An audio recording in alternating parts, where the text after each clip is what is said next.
হাদি সাহারা ঋষার বালুতে আবে জমজম পানি,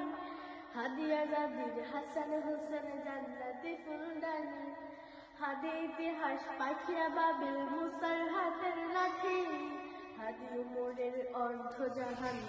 শীতল পাখি, হাদি গোলাপের মাতাল গন্ধ খোদা পায় রাশিদার, হাদি উত্তাল সাগর জুয়ার আল্লাহু আকবার, আবু বকরের সিদ্দিক থেকে আলোর ঝর্ণা এনে, হাদি জেগেছিল তরুণ আলীর সাহসের সুধা টেনে, হাদি আধার পর্দা সরায়ে নতুন ভোরের রবি, হাদি জুলাইয়ের অগ্রনায়ক বিদ্রোহী বিপ্লবী, নতুন